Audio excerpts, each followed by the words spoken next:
Buenas noches, bienvenidos una vez más a la entrevista de la semana. Hoy con el candidato o precandidato a diputado Cristian Quiroz Reyes. Buenas noches, Cristian. Estimado Claudio, muy buenas noches. Para no demorarnos tanto, y ya que eres un miembro prácticamente de esta familia de Canal 21, vamos a partir con la entrevista. Bueno, todos ya lo conocen, es administrador público, magíster en gobierno y gerencia pública, casado y padre de 3 hijos, ¿correcto? 4.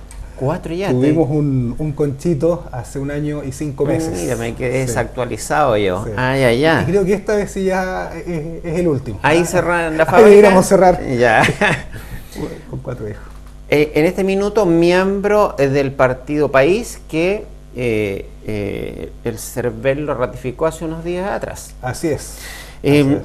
¿Por qué este cambio? ¿Qué ha pasado desde ser cercano al Partido Socialista, después ser miembro del MAS, ahora País? ¿Qué pasa ahí? ¿Por qué estos cambios, Cristian? Es un proceso que tal vez se vive en términos personales, en términos colectivos, pero que tiene que ver un poco con la historia, particularmente de la izquierda en Chile y en el mundo. Tiene que ver con la búsqueda de ideas, de convicciones, de proyectos políticos colectivos que a veces no están representados en el partido en donde uno inicialmente cree que dan cabida a ese tipo de objetivos. Me explico, cuando el año 2009, junto a otro grupo de militantes del Partido Socialista, renunciamos en ese momento, es en un contexto doloroso en que, por ejemplo, el Partido Socialista ratifica su apoyo al lucro en la educación, pero un lucro regulado. Manifiesta su rechazo a la Asamblea Constituyente como mecanismo para elaborar una nueva Constitución, etcétera. Es decir, un conjunto de objetivos que desde mi juventud abracé, hoy día ya no se estaban viendo reflejados en el partido. Entonces, la verdad es que yo soy el mismo de siempre, no he cambiado ni mis ideas políticas, ni mis convicciones. No hay un conflicto de identidad política. En ningún caso, no es un conflicto de identidad política, ni de ideas ni convicciones, son las mismas. Lo que cambia es el instrumento para poder llegar a cumplir. Y en este momento, ¿Beatriz Sánchez o Alejandro Guillermo? Ni lo uno ni lo otro, sino que todo lo contrario. A ver, yo respeto a ambos, creo que ambos son muy buenos comunicadores, son muy buenos periodistas, de reconocida trayectoria, pero creo, Claudio, que para presidir Chile se requiere algo más, una trayectoria, cierta formación, cierta capacidad, en donde no basta interpretar los conflictos o las contradicciones que vive la sociedad, sino que fundamentalmente es necesario tener el liderazgo para articular y poder responder a esos problemas. Nosotros como Partido País, en la primera vuelta presidencial, aspiramos a poder inscribir la candidatura de Alejandro Navarro. Nosotros hubiésemos querido, Claudio, participar en una elección primaria con otros sectores de la centroizquierda, de la izquierda del progresismo chileno. Lamentablemente eso no fue posible. ¿Por qué crees que Frente Amplio rechazó la incorporación de Alejandro Navarro o de este conglomerado nuevo a formar parte de ellos? Fíjate que eso es bien interesante. Nosotros como partido fuimos de los principales promotores de constituir una tercera fuerza amplia, reflejada en este frente, que pudiera agrupar a partidos que estaban fuera de la nueva mayoría, inclusive tal vez algunos que hubiesen estado participando dentro de la nueva mayoría, pero que vieran la necesidad de constituir un nuevo referente político, que diera cuenta de lo que hoy día está viviendo Chile. Lamentablemente, algunos líderes del Frente Amplio, particularmente el diputado Boric, vetaron el nombre de Navarro, no al Partido País. Dijeron, mire, Partido País, bienvenido, pero para ello deben bajar la candidatura o precandidatura presidencial. ¿Hay un problema personal ahí? Sí, y la observación que ellos hacen, una, es un tema generacional. Da la impresión que hay que tener un límite de edad para estar en el Frente Amplio. 2, argumentaban que Navarro no había sido lo suficientemente distante o duro con el programa y con la figura de la presidenta Michelle Bachelet. ¿Qué te quiero decir, Claudio? Lo cortés no quita lo valiente. El poder respetar y el poder defender cuando aquellas ideas que puede expresar la presidenta sean correctas no puede ser visto como un pecado. Y había otro elemento. Ellos decían, mira, no pueden estar en el Frente Amplio quienes estén vinculados al gobierno de la nueva mayoría. No pueden estar en el Frente Amplio quienes tengan un pasado en la concertación, quienes hayan participado en violaciones a los derechos humanos y quienes estén vinculados a casos de corrupción. Ni nosotros, ni Navarro estábamos vinculados a casos de corrupción, ni violaciones a los derechos humanos. Y permíteme, Claudio, pero pretender dejar en una misma balanza violaciones a los derechos humanos, casos de corrupción, con haber pertenecido a la concertación, me parece un despropósito, una inmadurez Jorge Arrate, que participa del Frente Amplio, lo decía hace algunas semanas: cuando jóvenes, todos a veces somos un poquito soberbios. Con los años, la madurez, la experiencia nos vuelve un poquito más ponderados. Yo espero que el Frente Amplio efectivamente sea amplio, o que surjan otros referentes. Nosotros estamos buscando acuerdo, a lo menos en lista parlamentaria, con otros partidos políticos. En los próximos días vamos a poder dar a conocer dicha información, porque creo que Chile no se agota solamente en 2 o 3 proyectos. Chile es mucho más diverso. ¿Romper este duopolio? Mira, el duopolio, ya con el término del sistema binominal, Se supone que ya va... se supone que debiera romperse. Entonces, hoy día lo que debemos hacer es, ya el binominal en términos legales no existe. Lo que debemos hacer ahora en términos mentales, en términos culturales, también participar. Pero el de una manera sistema distinta. proporcional también enfoca un poco a beneficiar a los conglomerados, y también fue Así esto es. hecho con calculadora, Así no es. fue muy democrático tampoco. No fue muy democrático. ¿En qué sentido? Que efectivamente privilegia a los grandes conglomerados y castiga a los partidos pequeños y a los independientes. Los Más independientes aún, claro. prácticamente no tienen posibilidad de competir exitosamente en una elección como esta. Pero lo perfecto es enemigo de lo bueno. Este sistema no es el ideal, pero sin duda, Claudio, que es superior y más democrático que el que teníamos hasta la elección pasada, el sistema binominal. Yo espero que con los nuevos parlamentarios, y espero estar dentro de aquellos nuevos diputados, en este caso representando a Ñuble y Ombelia Cabrero, seamos capaces de perfeccionar la democracia. Pero Cristian, tú en un momento fuiste candidato a alcalde con este mismo sistema proporcional, y frente al duopolio no te fue bien. Sí. Si bien es cierto, sacaste una votación significativa, no alcanzaste a llegar al sillón alcaldicio. ¿Por qué crees que ahora vas a romper esto si vienes con un partido pequeño? Mira, cuando la candidatura a alcalde fue difícil, efectivamente, yo quiero recordar que fui el primer candidato a alcalde independiente en la historia reciente de Chillán. No habíamos conocido una experiencia como esa.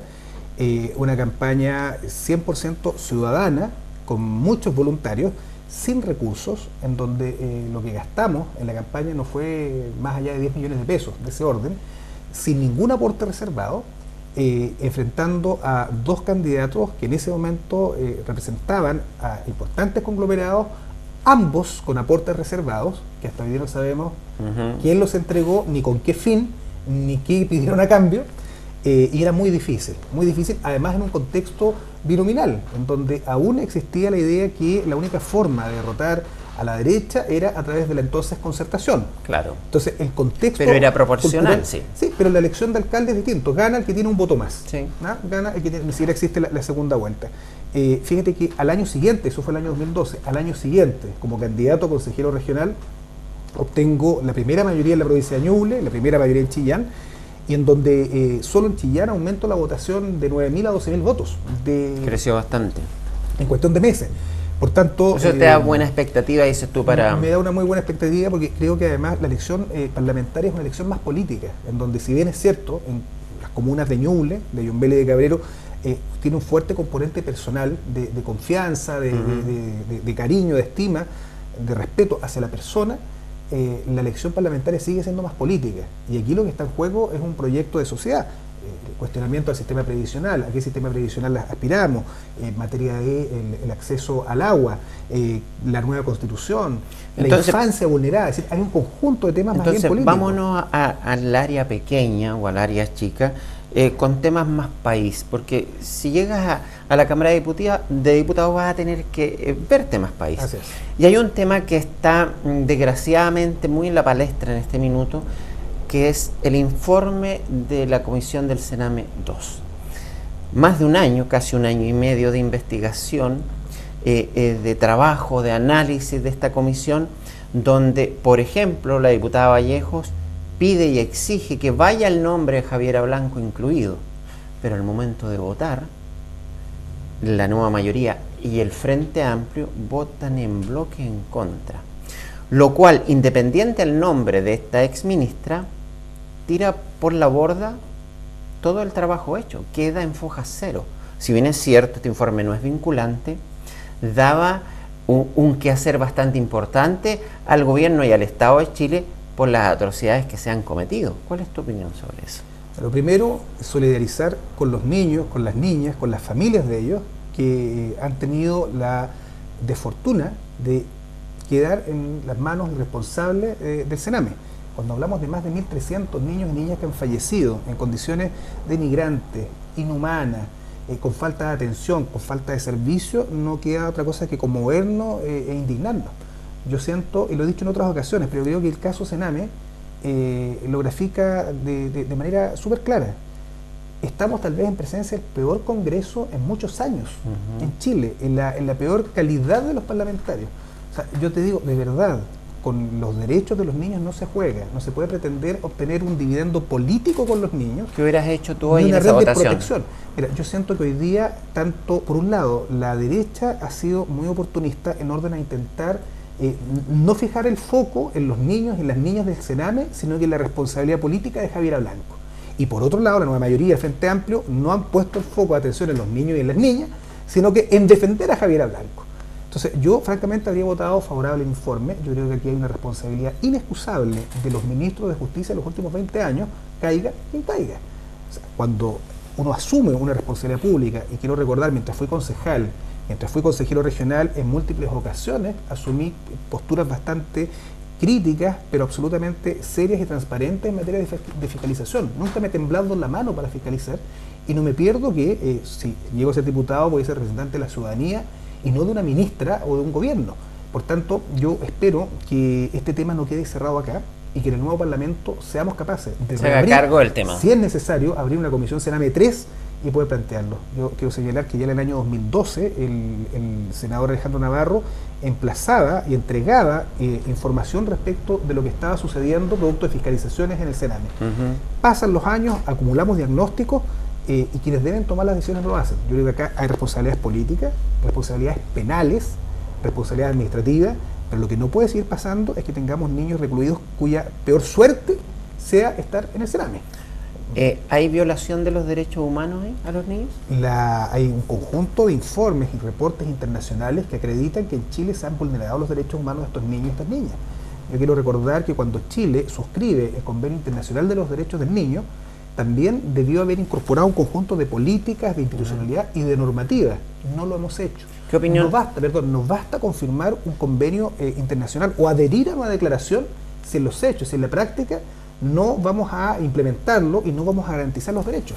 ¿Qué te parece la opinión que emite el ministro Izaguirre, el ministro de la SECPRES, en un programa de televisión a nivel nacional, que dice que es uno de los ministros lobistas, de los 4 ministros que fueron a hacer lobby, dice: teníamos que evitar la aprobación de este informe porque iba a significar que el Estado de Chile aprobara o dijese sí, hubo violación de los derechos humanos y las familias podían demandar, y para evitar esa demanda millonaria había que votar en contra.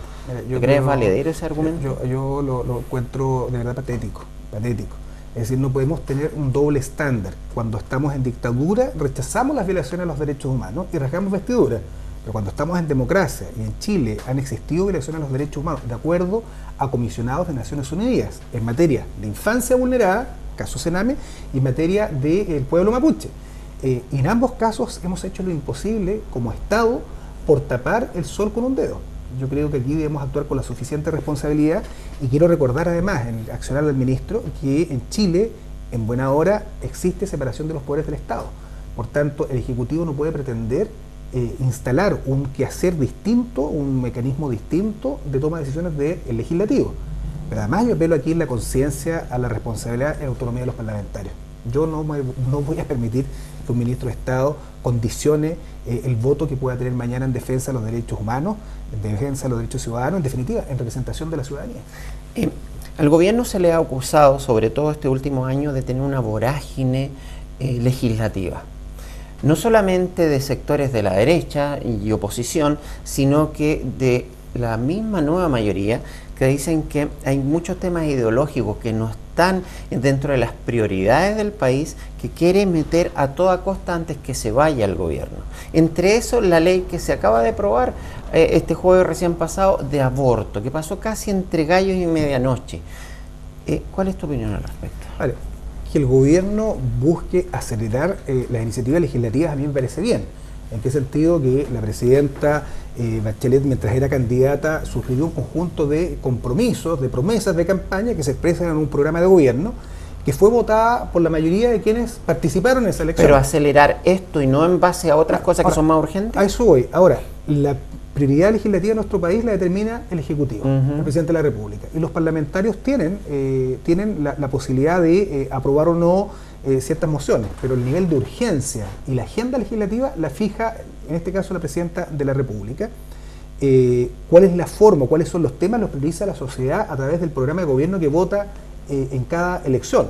Ahora, ¿qué pasa? Que esa elección, y recordemos, el año 2013 estuvo cargada precisamente de temas valóricos, en donde se expresó una mayoría que a su vez... Una mayoría que muy rápido le quitó el piso. Una mayoría que es contradictoria, porque votó menos del 40% del electorado. En consecuencia, estamos hablando de casi un 60% de chilenas y chilenos que no participó, y por tanto no es que se le haya quitado el piso, porque cuando vemos hoy día una aprobación del orden del 25%, 23% de la presidenta, es el 50% más uno del 40%. No sé si bueno, sí, la relación puede ser. La relación, entonces. Ahora, ¿qué pasa?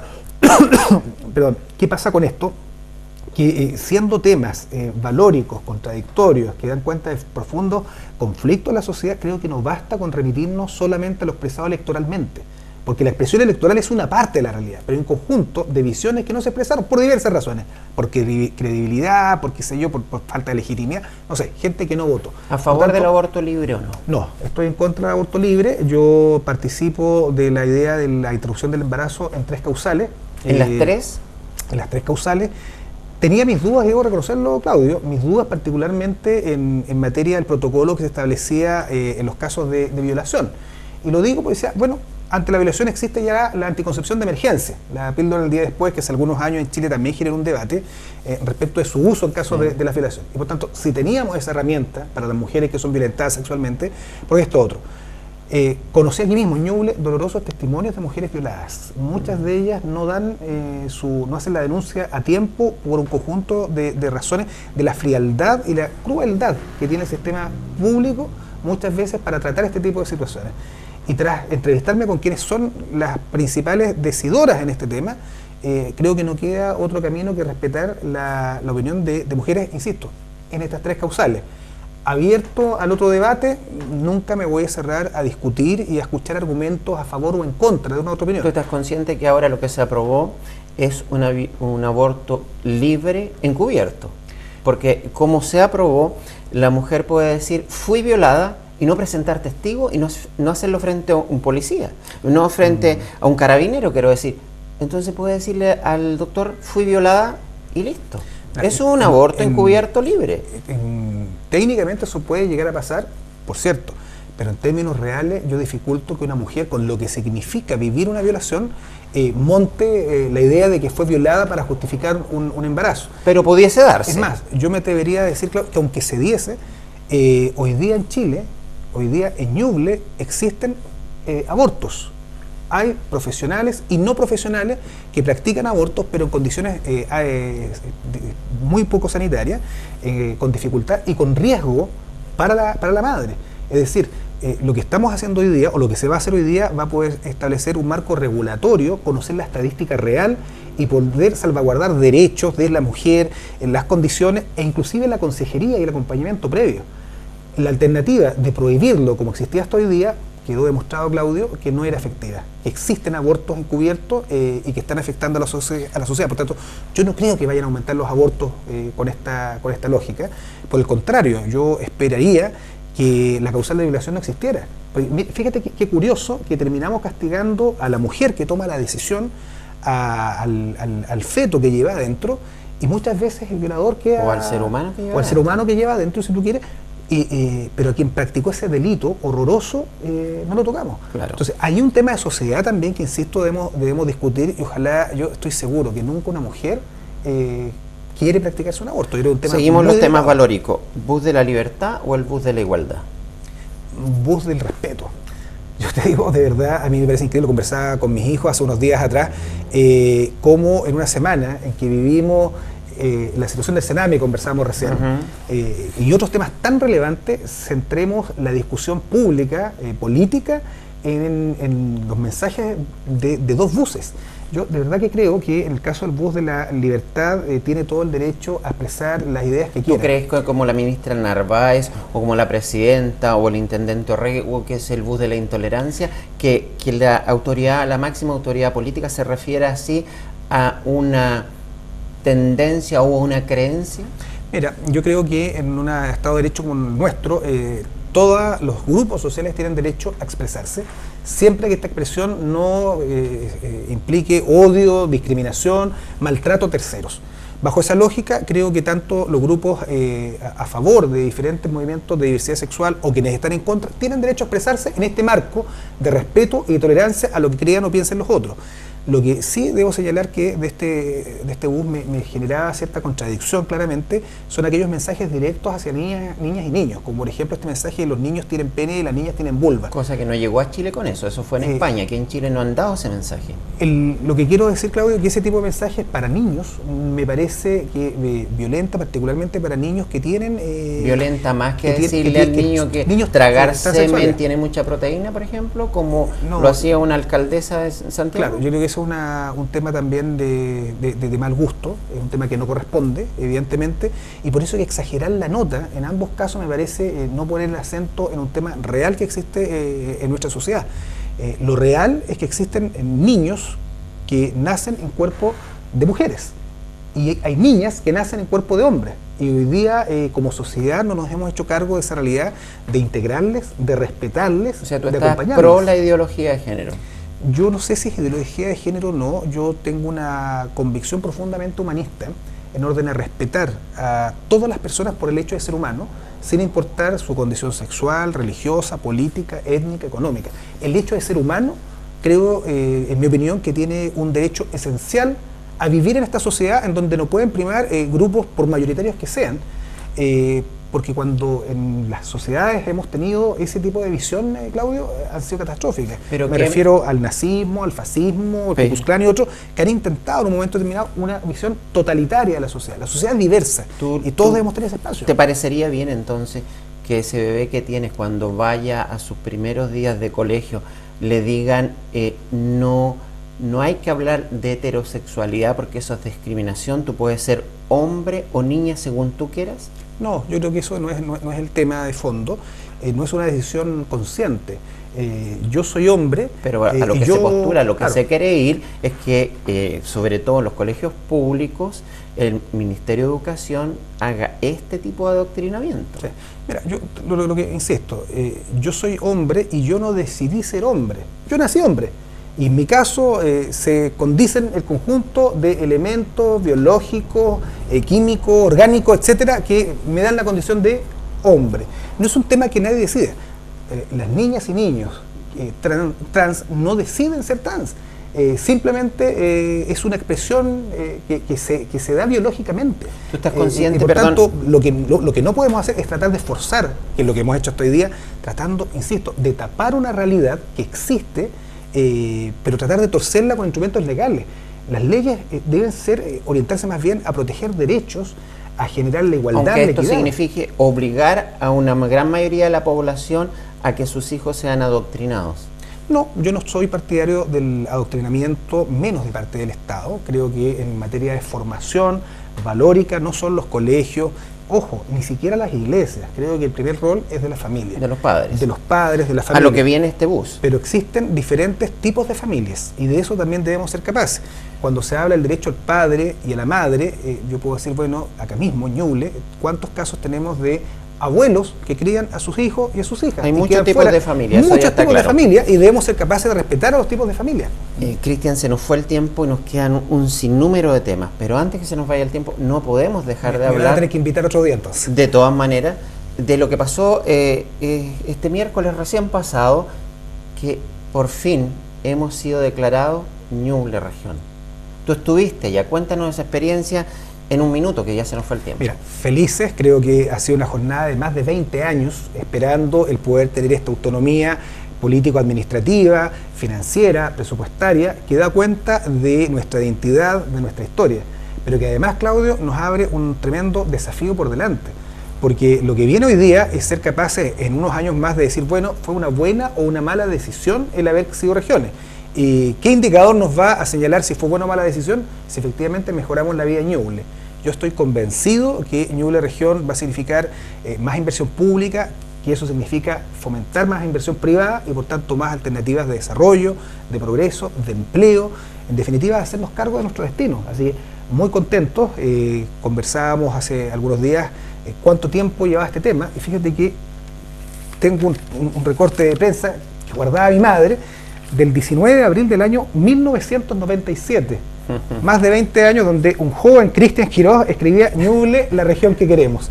Y cuando leo el contexto, prácticamente recién titulado de la universidad, mantengo cabalmente cada una de las observaciones que hice en esa ocasión. Y estoy contento de siquiera imaginar que prontamente vamos a tener un gran letrero que va a decir bienvenido a la región de Ñuble. Esperemos que el 20 de agosto la presidenta promulgue. Yo creo que así va a ser. Decreto. Se va a promulgar, tenemos un año para la instalación y aquí nadie sobra. Yo lo que hago es el llamado a la unidad del mundo académico, empresarial, político, ¿No temes social. que sea muy partidista los nombramientos? Sería el peor de los mundos. O sea, acá lo que necesitamos es una transversalidad para poder poner el acento en lo que nos une, no en lo que nos separa. Poner el acento, mira, ya existe un diagnóstico respecto de lo que Ñuble requiere. Hoy día necesitamos esta unidad y el esfuerzo para poner el acento en convertir estos problemas en objetivos de desarrollo. Tenemos problemas de conectividad, de acceso al agua, de electrificación, caminos secundarios, empleo, infraestructura, contaminación, etc. Cristian, se nos fue desgraciadamente el tiempo. Te agradezco por haber estado con nosotros. Buenas noches. Muy buenas noches, Claudio. Un agrado. Y con ustedes la próxima semana.